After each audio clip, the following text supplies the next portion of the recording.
What's up, everyone? Welcome to Program Your Remote.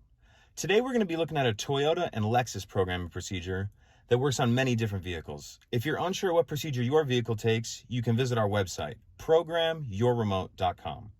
So to get started, we need our ignition key and any remotes you want to add to the vehicle. And we need to start with our driver's door open, all the doors unlocked. We're going to put the key in and out of the ignition without turning 2 times. 1, 2, open and close the driver's door twice. 1, 2, key in and out of the ignition 1 time. Open and close the driver's door twice. 1, 2, put the key in the ignition, close the driver's door, turn the ignition from on to off, remove the key.